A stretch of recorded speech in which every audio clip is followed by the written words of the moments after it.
S'il était adulé par toute une génération, à l'époque où les yéyés s'emparaient des ondes, Claude François avait aussi une facette plus complexe. Et ce sont souvent les personnes ayant travaillé avec ce dernier qui la racontent le mieux. Homme à succès doublé d'un jaloux maladif et possessif, Claude François n'avait pas une très belle réputation sentimentale et son caractère difficile est aussi évoqué par grand nombre de ses collaborateurs. Invité dans l'émission Un dimanche à la campagne dimanche 19 mars.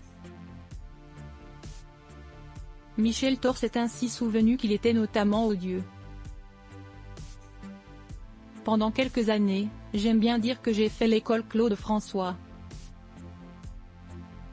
C'était un grand professionnel, perfectionniste et que j'étais à l'écoute, en admiration à regarder ses répétitions, puis le soir sur scène c'était jamais pareil.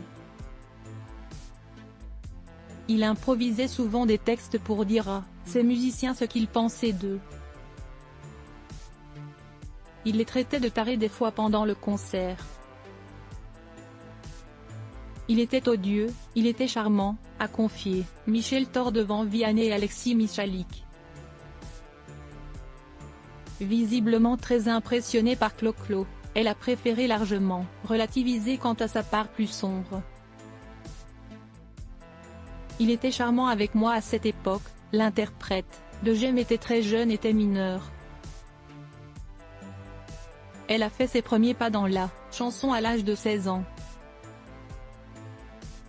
En sortant le titre C'est dur d'avoir 16 ans, elle se fait rapidement une place.